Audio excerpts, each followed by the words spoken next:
This is nothing. She's excellent. ഞാനും ഒരു പൊടി ഡോക്ടറല്ലേ, എനിക്കറിയില്ലേ.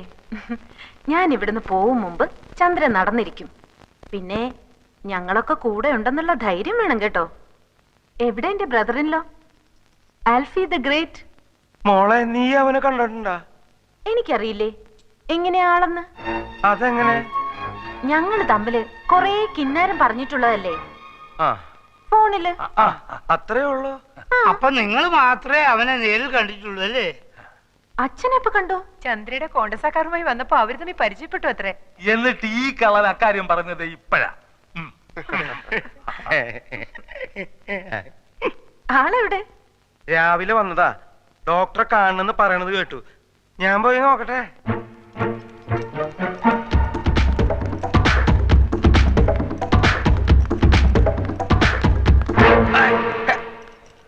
എന്റെ അമ്മേ, തൽക്കാലം രക്ഷപ്പെട്ടു. അവളെ ആളെ കണ്ടിട്ടില്ല. ബാക്കി ഞാൻ നോക്കിക്കോളാം. താനൊന്ന് നിന്ന് തന്നാ മതി. വാടോ, നിന്ന് തന്നാ മതി. ആ എത്തില്ലോ.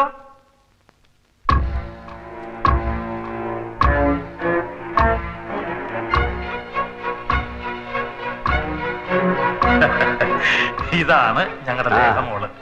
ഇത് പറഞ്ഞ പോലെ നിങ്ങളെ പരിചയപ്പെടുത്തേണ്ട കാര്യമില്ലല്ലോ. Hello, how are you? Fine. ശബ്ദം ഇതെന്ത് പറ്റി? എന്ത് പറ്റി? ഫോണിൽ കേട്ടതുപോലെ അല്ലല്ലോ. അതെയാ? അല്ലേ? പലരും പറയുന്നുണ്ട് എന്റെ ശബ്ദം അല്പം മാറിയിട്ടുണ്ടെന്ന്. ഈ ഒരു സൈനസ് ഓപ്പറേഷൻ ഉണ്ടായിരുന്നു. ഇപ്പൊ ശരിയായി. അതെ. മെലിഞ്ഞ ആളാണെന്ന് പറഞ്ഞിട്ട്? ആര് പറഞ്ഞു? ചന്ദ്ര. മെലിഞ്ഞിരിക്കുകയായിരുന്നു. ഇപ്പൊ ടെൻഷൻ കാരണം വണ്ണം വെച്ചു. ഇനി മെലിഞ്ഞോളൂ, ഇനി മെലിഞ്ഞോളൂ അല്ലേ? ചന്ദ്ര പറഞ്ഞു കേട്ടപ്പം ഞാൻ വിചാരിച്ചു നല്ല ഹൈറ്റുള്ള ആളാവുന്നു. ഹൈറ്റ് ഉണ്ടായിരുന്നു. ഓ, ടെൻഷൻ കാരണം കുറഞ്ഞു പോയതായിരിക്കും അല്ലേ? ലേഹ വളരെ ജോളിയാണല്ലോ. പിന്നെ എന്തൊക്കെ പറഞ്ഞു ചന്ദ്ര? പറഞ്ഞു കേക്കട്ടെ കേക്കട്ടെ. നീണ്ട മുടിയാണ് ആൽഫിക്കുന്നാണല്ലോ ചന്ദ്ര പറഞ്ഞത്. മുടി നമ്മുടെ ഇഷ്ടത്തിന് നീട്ടുകയോ കുറയ്ക്കുകയോ കൂട്ടുകയോ ഒക്കെ ചെയ്യാലോ. ഇനി ഒന്നും ചോദിക്കണ്ട. ഒരു മിനിറ്റ്. എന്തൊക്കെ പുളുവാ ചന്ദ്ര ഈ പറഞ്ഞു കൊടുത്തിരിക്കുന്നത്. ഞാൻ ഇവളോട് പറഞ്ഞതാണ് ഇങ്ങനെ ഒന്നും പറയണ്ടെന്ന്. അപ്പൊ ഇവള് പറയാണ് അവളിങ്ങി വരട്ടെ, അവളെ പറ്റിക്കാം, നമ്മളെ കാണുമ്പോ അവള് അന്തം വിട്ടുപോകണം. നീ പറഞ്ഞ പോലെ എന്നെ സംഭവിച്ചു. മരവണ്ടി കുറെ പൊക്കമുണ്ടെന്നല്ലാതെ യാതൊരു ബുദ്ധിയില്ല. ഇനി എന്തൊക്കെയാണ് സംഭവിക്കാൻ പോകുന്നത്? എനിക്ക് വയറ് ചിരിച്ചു വേദന. ഞാനിവിടെ നിൽക്ക. ഞാൻ പോയിട്ട്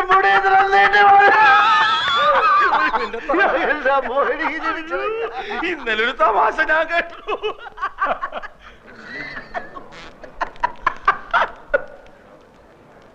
ഇവളുടെ ജാതകം എഴുതിയിട്ടുണ്ടോ? തന്റെ അവസാനം ഇവള് കാരണമാണെന്ന് അത് എഴുതിയിട്ടുണ്ടോ? എഴുതിയിട്ടുണ്ടാവും. താനെടുത്ത് വെച്ചൊന്ന് വായിച്ചു നോക്ക്. എന്തിനാണോ ഇങ്ങനെയുള്ളതിനൊക്കെ ഉണ്ടാക്കുന്നത്? ലേഖയുടെ ഒരു സ്വപ്നമല്ലേ ഇരവി മാമൻ സമ്മതിക്കും. വിസയ്ക്ക് അപ്ലൈ ചെയ്തിട്ടാ ഞാൻ വന്നിരിക്കുന്നേ. അച്ഛൻ വേണ്ടാന്ന് പറഞ്ഞ ഞാൻ പിന്നെ പപ്പയോട് മിണ്ടൂല. ഈ പിണങ്ങണ്ട, ഇരവിയോട് ഞാൻ സംസാരിക്കാം.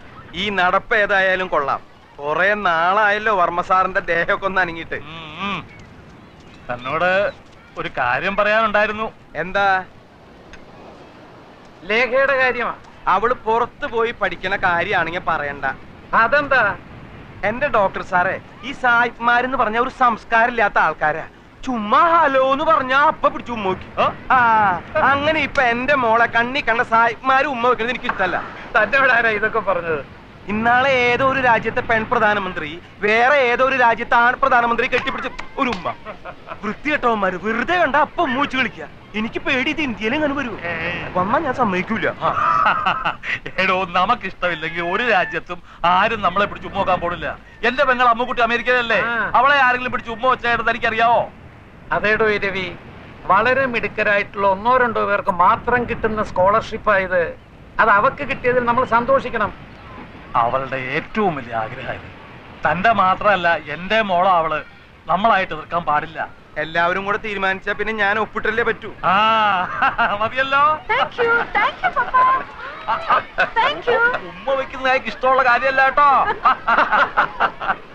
ആ വളരെ പ്രധാനപ്പെട്ട ഒരു കാര്യം എല്ലാരെയും അറിയിക്കാനുണ്ട്. ചന്ദ്ര കിടപ്പിലായതിനു ശേഷം ഓഫീസിലെ കാര്യങ്ങളൊക്കെ കുഴപ്പത്തിലാണെന്ന് മാനേജർ പറഞ്ഞു. ഉത്തരവാദിത്തമുള്ള ആരെങ്കിലും മാനേജിംഗ് ഡയറക്ടർ സ്ഥാനത്ത് വേണം.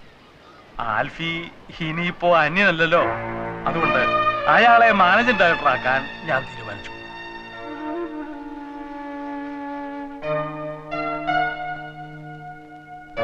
ഓക്കെ.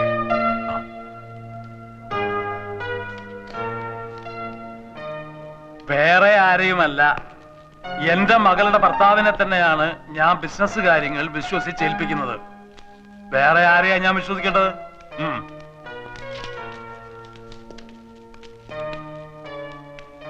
ഇതിത്തിരി കടന്ന കൈയായി പോയി. എന്ത്? എവിടെന്ന് വന്ന് കയറിനെ പിടിച്ച് ബിസിനസ് അല്ലേ ഏൽപ്പിച്ചത്? മറ്റാരും അല്ലല്ലോ, ചന്ദ്രയുടെ ഭർത്താവല്ലേ. എന്ന് പറയുന്നല്ലേ ഉള്ളൂ, തെളിവൊന്നുമില്ലല്ലോ. ഇരവി കണ്ടതല്ലേ. ഇരവിയും കുഴവിയും അമ്മിക്കല്ലും ചേർന്ന് കുടുംബം തല്ലിച്ചതൊക്കെയായിരുന്ന മതിയായിരുന്നു.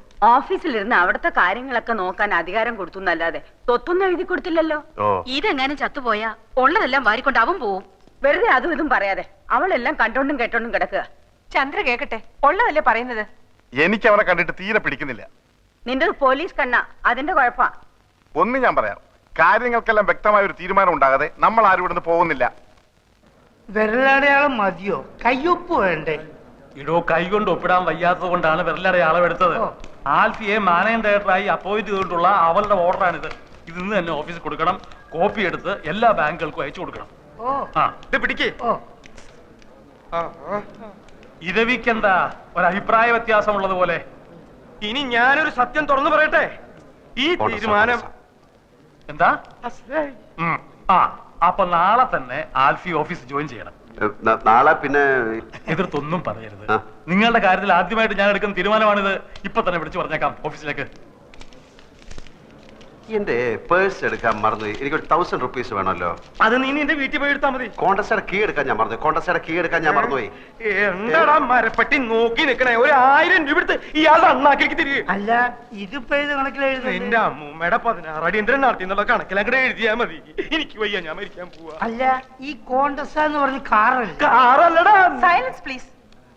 അങ്ങനെ ഒരു കാർ ഉണ്ട്. ഒരു 500 rupees കൊടുങ്ങി. അപ്പൊ 1500. കണക്കെല്ലാം കണക്ക് പോലെ ഇരിക്കണം. ഹലോ, മാനേജരല്ലേ? ഞാൻ വർമ്മയാണ്. നാളെ എന്റെ മരുമകൻ MD ആയിട്ട് ചാർജ് എടുക്കാൻ വരുന്നുണ്ട്. ആൽഫ്രഡ് ഫെർണാണ്ടസ് എന്നാണ് പേര്. ആൽഫി എന്ന് വിളിക്കും. അയാൾക്ക് ബിസിനസ് വലിയ പരിചയമുള്ള ആളല്ല. എല്ലാം വിശദമായിട്ട് പറഞ്ഞു കൊടുക്കണം. You must treat him well. ആളറിയോ? എനിക്കറിയില്ല. ആൽഫ്രഡ് ഫെർണാണ്ടസ് എന്നാണ് പേര്. ആൽഫി എന്ന് വിളിക്കും. 10:30 എത്തുന്നാണല്ലോ മുതലാളി പറഞ്ഞത്.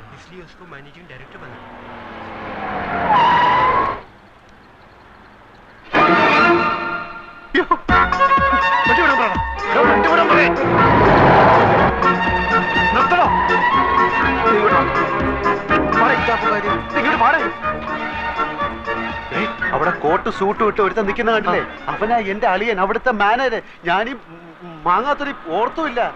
MD എന്നും പറഞ്ഞ് ഞാനിപ്പോ അവിടെ കയറി ചെന്നാൽ അതോടെ തീരും ഇവിടുത്തെ ചുറ്റിക്കളി. വൈകുന്നേരം വരെ വെള്ളം കോരിട്ട് വൈകിട്ട് കലവിട്ട് ഉടക്കണോടാ. അപ്പൊ പിന്നെ എന്ത് ചെയ്യും? ആൽഫി എന്ന് പറഞ്ഞ ഒരുത്തൻ അവന്മാര് കണ്ടിട്ടില്ല. അതുകൊണ്ട് നീ ആ വേഷം കെട്ടിയാ മതി. അയ്യോ, അവന്മാരെ കണ്ടുപിടിച്ചില്ല. വാ തുറന്ന് ഒരു അക്ഷരം മിണ്ടായിരുന്നാ മതി. എന്ത് ചോദിച്ചാലും ഗമയിൽ തട്ടി മൂളിക്കണം. ഫയല് വല്ല ഒപ്പിട്ടാൻ കൊണ്ടുവന്ന് കഴിഞ്ഞാൽ വീട്ടിൽ കൊണ്ടുപോയി പഠിച്ചിട്ട് തരാമെന്ന് പറഞ്ഞ് എന്റെ കൊണ്ട് തന്നാ മതി. ബാക്കി ഞാൻ നോക്കിക്കോളാം. നമ്മളെ കണ്ടാൽ MD ആയിട്ട് തോന്നുന്നു. നിന്നെക്കാട്ടിലും വിവരം കേട്ടവന്മാർ MD-കളായിട്ട് പല സ്ഥലത്തിരിപ്പുണ്ട്. അതുകൊണ്ട് നീ അതിനെപ്പറ്റി ഒന്നും ആലോചിക്കണ്ട. പക്ഷേ നീ ഇങ്ങനെ പോയാൽ ശരിയാവില്ല. നീ ഷർട്ട് അകത്തോട്ട് എടുത്തു. എന്താന്നാണ് ഇത്? കൊല വഴിപ്പിക്കാൻ ചാക്കി കെട്ടി വെച്ചിരിക്കുന്ന.